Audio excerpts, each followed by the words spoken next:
findings of this report unfortunately shed an unflattering light on a culture at VA that is still broken, and one where top senior VBA managers allegedly put their own personal and financial benefit ahead of that of veterans, of taxpayers, and of their subordinates.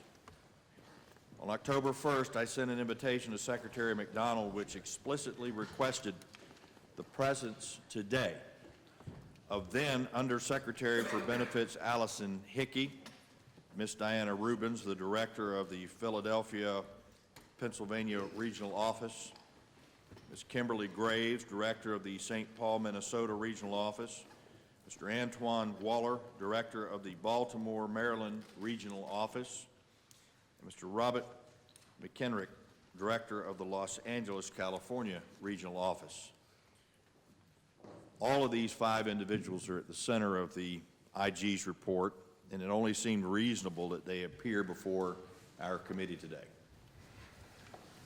We've been told by VA that they will not be allowed to appear. I'm going to tell you about a couple of guys I know back home.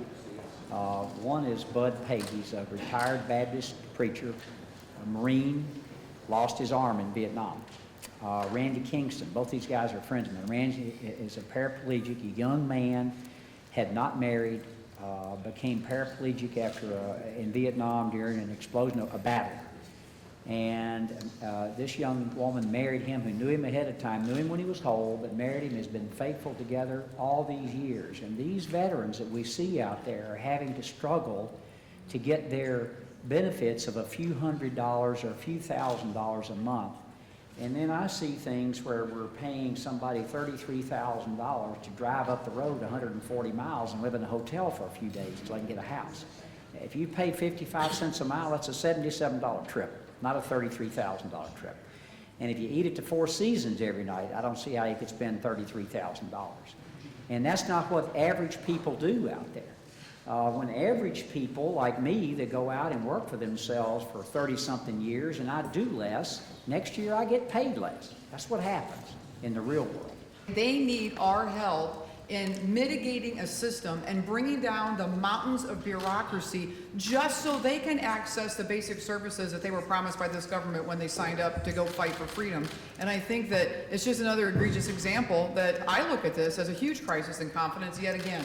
That we feel like we've taken a couple steps forward and we go backward when we look at egregious spending. And that's where the Americans do disconnect. That's where our veterans simply cannot trust this government. And I think that it's an atrocity that as we continue to dig deep further in the weeds on this issue, that we've got to hold additional people accountable and make sure that the actions of the senior executives of the VA are absolutely transparent to the American public. And so we have a long road ahead. And I yield back my time, Mr. Chairman. Thank you.